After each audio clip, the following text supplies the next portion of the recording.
मराठी बालभारती इयत्ता 4. संतवाणी 1. अर्थेविन पाठांतर कासया करावे, अर्थेविन पाठांतर कासया करावे, व्यर्थची मरावे घोकुनिया, घोकुनिया, व्यर्थची मरावे घोकुनिया. घोकुनिया काय वेगी अर्थ पाहे, घोकुनिया काय वेगी अर्थ पाहे, अर्थरूप राहे होऊनिया, होऊनिया, अर्थरूप राहे होऊनिया. तुका म्हणे जाला अर्थी आहे भेटी, तुका म्हणे जाला अर्थी आहे भेटी, नाही तरी गोष्टी बोलू नका, बोलू नका, नाही तरी गोष्टी बोलू नका, बोलू नका, नाही तरी गोष्टी बोलू नका. जगद्गुरू संत तुकाराम महाराजांचा हा एक प्रेरणादायी अभंग आहे. या अभंगाच्या माध्यमातून संत तुकाराम महाराजांनी अनुभवाला, अर्थाला महत्त्व दिले आहे. फक्त शब्दाने पाठांतर करून स्वतःला ज्ञानी समजणारे, पंडित समजणारे यांच्यावर त्यांनी हल्ला केला आहे. थोडक्यात काय तर शब्दांचे पाठांतर करून जे प्राप्त होते त्याला ज्ञान व विद्या म्हणता येणार नाही, आणि अशी विद्या आपल्या कोणत्याच कामाची नाही, असा थोडक्यात या अभंगाचा अर्थ आहे. या अभंगामधून तुकाराम महाराज असे सांगतात की, बाबांनो, अर्थ माहीत नसताना तुम्ही कशासाठी पाठांतर करता, आणि असे केलेले पाठांतर व्यर्थ आहे. मग व्यर्थ घोकून का मरायचे? मला त्याचा अर्थच माहीत नाही तर कशासाठी घोकायचे? ते घोकायचेच असेल, पाठच करायचे असेल तर पहिले त्याचा अर्थ जाणून घ्या, आणि अर्थ माहीत झाल्यावर त्याप्रमाणे कृती करा. संत तुकाराम महाराज म्हणतात, ज्याला अर्थ भेटेल आणि त्या अर्थाप्रमाणे जो कृतीत उतरेल तोच धन्य आहे. ज्याने अर्थ समजून घेतला तोच खरा ज्ञानी, तोच खरा विद्यार्थी आणि तोच खरा पंडित. नाहीतर बाकीच्यांनी अशा गोष्टी बोलूच नाही. हे समजण्यासाठी तुम्हाला एक गोष्ट सांगते. खूप खूप वर्षांपूर्वीची गोष्ट. एकदा एक साधू आपल्या कुटीत ध्यानधारणा करत होते. तेथे अचानक एक पोपट भयभीत होऊन आला आणि साधूंच्या मांडीवर येऊन बसला.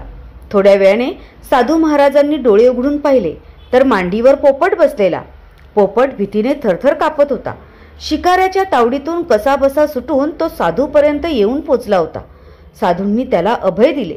ते त्याची फार काळजी घेऊ लागले. गोड गोड फळे त्याला खायला देऊ लागले. पण त्यांना पोपटाची नेहमी चिंता वाटे की हा जंगलात गेला आणि पूर्वीसारखाच एखाद्या शिकाऱ्याच्या जाळ्यात सापडला तर. साधू महाराजांनी पोपटाला बोलायला शिकवले. मधुर भाषणाने पोपट साधूंची करमणूक करू लागला. साधूंनी पोपटाला एक धडा पाठ करायला लावला. तो धडा असा होता: जंगलात शिकारी येतात, जाळे टाकतात, दाण्यांची लालूच दाखवतात आणि आपल्याला जाळ्यात अडकवतात. आपण सावध राहिले पाहिजे. पोपट सगळा धडा बिनचूक म्हणू लागला. पुढे पुढे पोपटाने बाकीचे सगळे बोलणे सोडून दिले. दिवसभर तो एकच धडा घोकू लागला.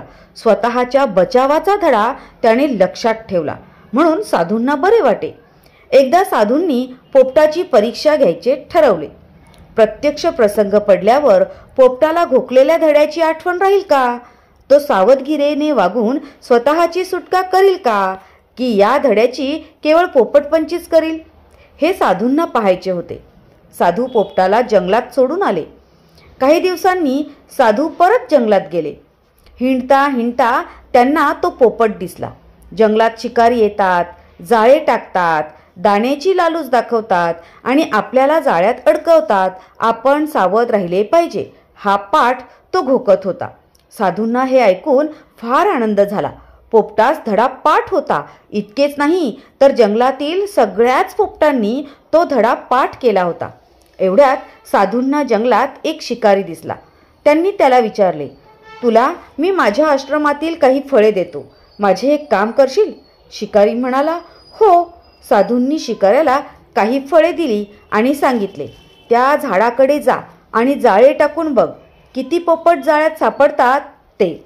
जेवढे सापडतील तेवढे मला दे. शिकारी कबूल झाला. पोपटांच्या दिशेने जाता जाता शिकाऱ्याला पोपटांची घोकंपट्टी ऐकू आली. त्याला आश्चर्य वाटले. मी शिकारी आहे, जाळे टाकणार, दाणे फेकणार आणि त्यांना जाळ्यात पकडणार. हे पोपटांना कसं कळलं? त्यांनी मला कसं ओळखलं? आता हे पोपट आपल्या जाळ्यात कसले सापडणार? असे वाटून शिकारी साधूंकडे परत गेला. साधू म्हणाले, असा निराश होऊ नकोस. पोपटांची परीक्षा बघण्याकरताच तुला मी पाठवलं होतं. तोंडानं बोलतात त्या शब्दांचा अर्थ त्यांना समजतो का? त्याप्रमाणे सावधगिरीने ते आचरण करतात का? हेच मला बघायचं आहे. तू पुन्हा जाऊन जाळं टाक. शिकारी पुन्हा गेला. जाळे पसरले, दाणे टाकले आणि बाजूला जाऊन बसला. थोड्या वेळाने जंगलातले पोपट दाणे खायला उतरले आणि जाळ्यात अडकले. त्यात साधूंचा पोपटसुद्धा होता. साधूंना हे पाहून वाईट वाटले. ते पोपटाजवळ गेले आणि म्हणाले, बाबा रे, मी तुला एवढा उपदेश केला, तो विसरलास कसा? पोपट म्हणाला, महाराज, मी तुमचा उपदेश विसरलो नाही. सगळा तोंडपाठ आहे, ऐका. तेव्हा साधू म्हणाले, अरे वेड्या, नुसतं घोकण्यासाठी मी तुला तो उपदेश केला नव्हता. त्याप्रमाणे वागून स्वतःचा जीव तुला वाचवता यावा म्हणून केला होता. हे ऐकून पोपटाला धड्याचा खरा अर्थ समजला. यापुढे मी नुसती पोपटपंची करणार नाही, अर्थ समजून घेईन व त्याप्रमाणे वागेन, असे त्याने साधूंना वचन दिले. हे ऐकून साधूंना समाधान वाटले. म्हणूनच संत तुकाराम महाराज म्हणतात की आपण केवळ शब्दांचा पाठांतर करणं योग्य नाही, केवळ घोकंपट्टी करणं योग्य नाही, तर त्या शब्दांचा अर्थ समजून घेऊन त्या कृतीत आपण उतरलं पाहिजे. अर्थ समजून घेऊन आपण पाठांतर केलं पाहिजे.